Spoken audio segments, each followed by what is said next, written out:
안녕하세요. 또 다른 이국 땅에서 밥조입니다. 이번에는 대만 타이페이에 다녀오게 되었는데요. 가도 좋았던 타이페이 맛집들을 소개하려 합니다. 타이페이 맛집 추천도 언제나 환영합니다. 비슷한 듯 다른 듯한 정겨운 대만에서의 맛집 투어 지금 시작합니다. 첫 번째 딘타이펑 신생점입니다. 서울에도 있지만 맛이 달라서 결국 또 왔습니다. 딘타이펑 본점이 포장만 가능해서 가까운 신생점으로 왔습니다. 만두 만드는 곳이 전체 공개네요. 오픈된 주방을 지나 2층으로 올라갔습니다. 이 넓은 곳이 만석이었다니. 딘타이펑은 1972년부터 샤오롱바오를 팔기 시작했습니다. 기다리는 동안 QR코드로 주문했고요. 영수증 참고 부탁드립니다. 샤오롱바오 맛있게 먹는 방법 5개 국어 설명서입니다. 불어까지 포함해서 5개 국어 멋있네요. 대만 오면 필수입니다. 타이완 18일 맥주 꼭꼭 드셔보세요. 제가 잘못 알았습니다. 생맥주가 맞다고 합니다. 18일 동안만 유통되는 맥주라 정말 신선하고 맛있습니다. 간장일, 식초 3회 황금 비율로 소스를 준비해둡니다. 생강채가 있어야 샤오롱바오를 더 맛있게 먹을 수 있습니다. 샤오롱바오 바로 이거죠. 제가 여기서 처음 샤오롱바오를 먹고 반해버려서 이곳저곳 가봤지만 여기처럼 육즙이 팡 터지고 맛있는 곳이 없었습니다. 입천장 데일 듯한 뜨거운 육즙을 호로록 맛보고 생강채를 곁들여서 샤오롱바오를 입안 가득 채워 넣어주세요. 샤오롱바오 다음으로 좋아하는 통새우 돼지고기 샤오마이 당연히 먹어봐야겠죠? 통새우가 위에 있어서 식감과 풍미가 좋고 만두소로는 돼지고기까지 들어가니 맛이 없을 수가 없습니다. 샤오롱바오는 고기만두의 정석이라면 샤오마이는 변주고기죠. 정말 둘 다 맛있습니다. 만두피는 적당히 쫀득하고 달라붙지도 않고 느끼하지 않을 정도의 고기향이 담백하고요. 18일만 육톤되는 18일 맥주까지 곁들이면 최고입니다. 정말 오래된 식당이고 대만을 대표하는 식당이라고 말할 수 있는 곳입니다. 갈비튀김 볶음밥이 인기 메뉴지만 저는 새우 계란 볶음밥과 비싸서 2개만 주문한 트러플 샤오롱바오, 송로버섯 샤오롱바오를 먹어봅니다. 버섯만으로도 풍미가 좋아서 간장을 찍지 않아도 정말 맛있었습니다. 역시 샤오롱바오와 트러플의 조화. 기름이 코팅된 고슬고슬 중국집 볶음밥 흔했는데 요즘엔 드물죠. 이 볶음밥도 샤오롱바오에 지지 않을 정도로 정말 맛있는 볶음밥입니다. 다른 메뉴로는 우육면이나 비빔만두도 많이 드십니다. 대만에서 저의 또 간 집을 가장 먼저 소개해드렸습니다. 이 식당을 웨이팅하느라 대만 미용실을 구경했습니다. 두 번째, 유산동 우육면입니다. 생각보다 줄이 짧나 싶었는데 착각이었습니다. 이 골목을 꺾어보니 줄이 쭉 서 있었습니다. 좁고 낡은 식당, 합석은 기본이고 의자도 불편한데 왜 인기가 많을까요? 저도 들어가서 그 비결을 알아보기로 합니다. 갑자기 불려 들어가 뒷면은 못 찍었습니다. 우육면과 소갈비탕면을 주문하고 작석했습니다. 2인 손님은 나란히 앉아서 맞은편 다른 손님과 얼굴을 맞대고 먹어야 합니다. 조금 불편하긴 했는데요. 짭조름한 오이 무침을 먹으면서 기다려봅니다. 유리창 너머 주방장님의 포스가 완전 노포 스타일이네요. 기대가 됩니다. 좌 우육면, 우 소갈비탕면입니다. 둘 다 맑은 국물 스타일인데 차이가 있습니다. 우육면을 먼저 먹어보자면 조미료 맛이 강하지 않고 단순한 듯 간간하고 고기에 진하면서 담백한 맛이 납니다. 얇은 면으로 변경하시는 걸 추천드립니다. 기본은 더 두꺼워서 덜 맛있습니다. 뭐가 더 맛있는지 시식해 보겠습니다. 갈비탕면은 소와 돼지 중에 고르는데 얼렁뚱땅 소를 선택했습니다. 뼈도 그대로 들어있는데 살이 쉽게 떨어지지는 않아서 불편함은 조금 감수하셔야 되고요. 갈비는 고기를 양념해서 따로 구운 듯한 식감이었고 우육면보다 좀 더 단짠 느낌이 있었습니다. 초반에는 갈비탕면이 더 맛있었지만 먹다 보면 물리지 않는 우육면이 최고네요. 둘 다 정말 향신료 냄새 없이 정말 맛있었고요. 생마늘 갓절임 라유 삭힌 콩 등도 있었습니다. 저의 우육면 맛집 1등은 이곳으로 갈아탑니다. 세 번째, 시저 메트로 타이페이 안에 있는 자이엔입니다. 홀도 넓고 룸도 마련되어 있어 미리 예약하시면 좋고요. 한국어 메뉴판에는 베스트 추천 메뉴만 있어서 본 메뉴판을 한번 훑어보시길 추천드립니다.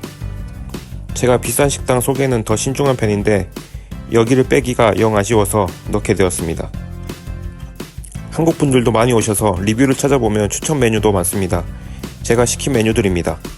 돼지 삼겹살 간장조림, 빵은 4개 세트, 일명 동파육, 노란피의 차슈바오와 흑마늘 차슈바오 해산물 볶음밥입니다. 살짝 매운 향만 나지 안 맵고 고슬고슬 기름에 튀긴 듯한 이 볶음밥이 정말 맛있었습니다. 하나 주문해보시면 볶음밥의 정석이랄까?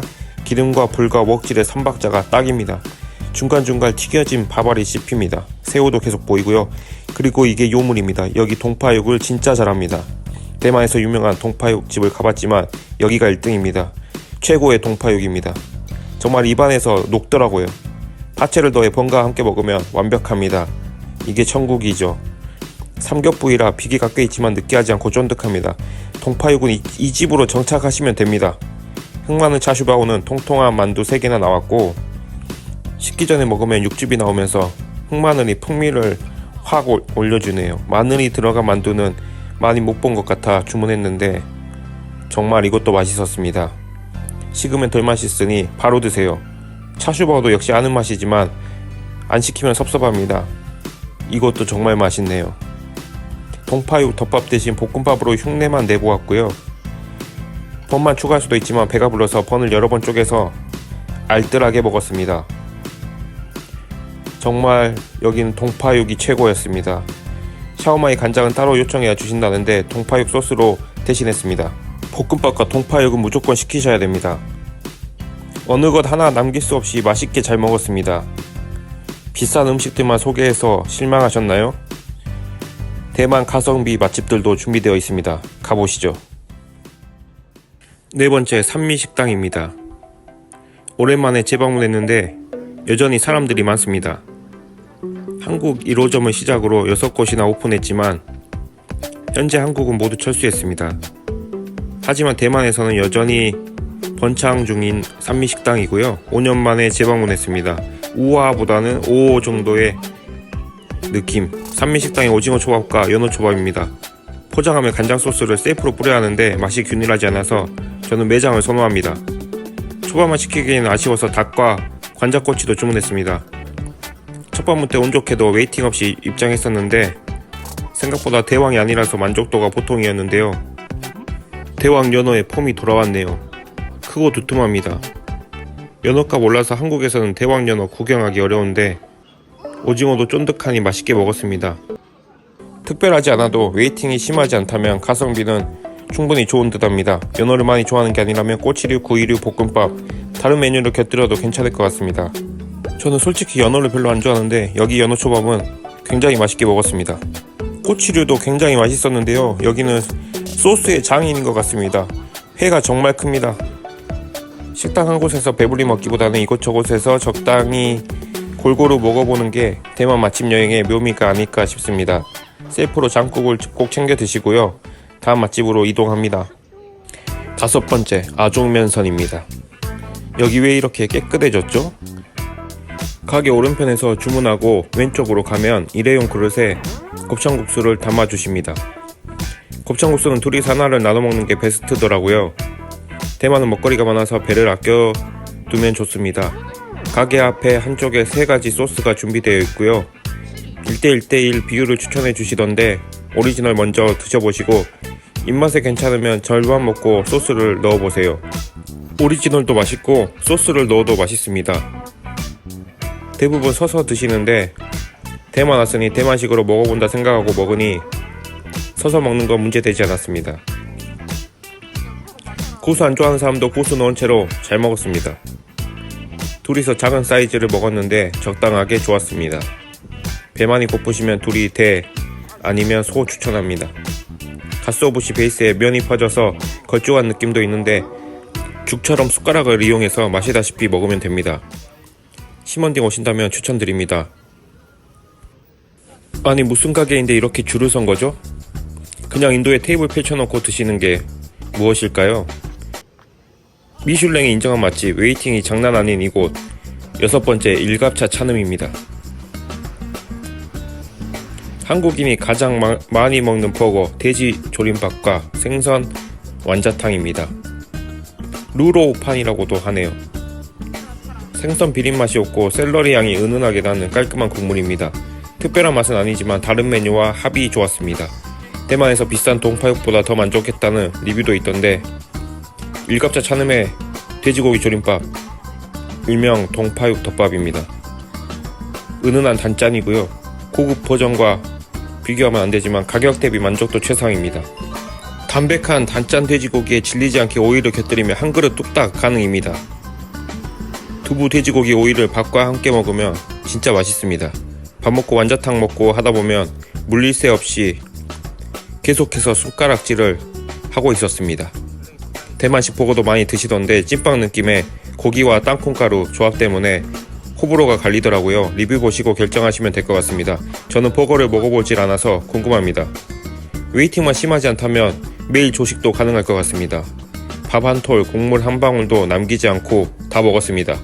타이페이의 랜드마크와 가까운 맛집을 소개해드리겠습니다. 7번째, 마지막 키키 레스토랑입니다. 좌석은 꽤 많지만 예약 자리도 있어서 조금 기다렸습니다. 비슷한 메뉴로 한국인 입맛을 사로잡은 두 식당이 있죠. 진천미와 키키인데요. 여길 고른 이유는 뒤에서 설명하겠습니다. 한글 메뉴판이 있고 손님들 중 한국인이 많습니다. 부추꽃 볶음에 공기 하나 추가했습니다. 비교되는 타 식당에 비해서 알싸한 맛이 더 강한 듯 하지만 공깃밥과 함께라면 두렵지 않고 괜찮았고요. 부추가 살아있어서 향도 살아있고 돼지고기도 있어서 굿이었습니다. 튀김류나 기름진 음식을 주문하실 거라면 입가심으로도 좋은 메뉴라서 추천드립니다. 별거 아닌 것 같지만 자꾸 먹게 되는 매력 있는 메뉴입니다. 탱글탱글 계란두부 튀김입니다. 담백하고 퐁신퐁신 두부의 식감에 달걀까지 더해져 푸딩 같기도 순두부 같기도 한 매력 있는 메뉴입니다. 에피타이저 같은 느낌으로 꼭 하나 시켜 드세요. 키키의 사천식 요리와 궁합이 아주 좋습니다. 한국의 두부 지짐과는 다른 매력을 맛보시길 바랍니다. 겉바속촉 한국인 입맛에 딱 맞는 양념의 농어조림입니다. 매운 듯 하지만 자꾸 손이 가고요. 고급 요리라서 두부튀김이나 부추볶음보다 2배 이상 비싸지만 그 이상으로 맛있는 메뉴였습니다. 생선살 바스러지면 먹기도 전에 화나고 먹기도 불편한데 생선살 바르기가 수월해서 먹기 좋았습니다. 대만식 사천요리라는 말을 들어서 그런지 매콤 짭짤 살짝 달큰한 요 소스가 매력 덩어리였고요. 양념도 아까워서 생선살을 촉촉히 적셔서 먹었습니다. 살도 많아서 비싸다는 생각도 사라지더라고요. 키키 가시면 이렇게 3가지 메뉴는 꼭 드셔보시길 추천드립니다. 가성비 식당에서는 볼 수 없는 메뉴랍니다. 배부른데 하고 생선을 뒤집으면 다시 시작됩니다. 3-4명이 와서 나눠 먹기 좋을 것 같습니다. 둘이서는 배가 좀 부르더라고요. 농어 고놈 참 실합니다. 부추볶음과 생선 조림에 밥 한 공기가 순삭되네요. 대만 음식 저만 잘 맞나요? 너무 맛있습니다. 밥에 소스를 적시고 생선과 부추볶음을 올리면 더 맛있어집니다. 대만 여행 마지막 날 밤에 와서 여행에 지쳤을 때 걱정 없이 맛있게 먹을 수 있는 그런 맛집입니다. 키키 레스토랑에서 맛있게 식사하시고 랜드마크 101타워 바라보며 산책하면 여행 마무리로 딱 좋을 것 같습니다. 저의 추천 맛집들은 직접 가서 먹은 곳들 중에 맛있었던 곳들을 골라서 올리고 있고요. 대만 분들 친절하고 음식도 맛있고 기분 좋았던 여행이라 기회만 된다면 언제든 다시 떠나고 싶네요.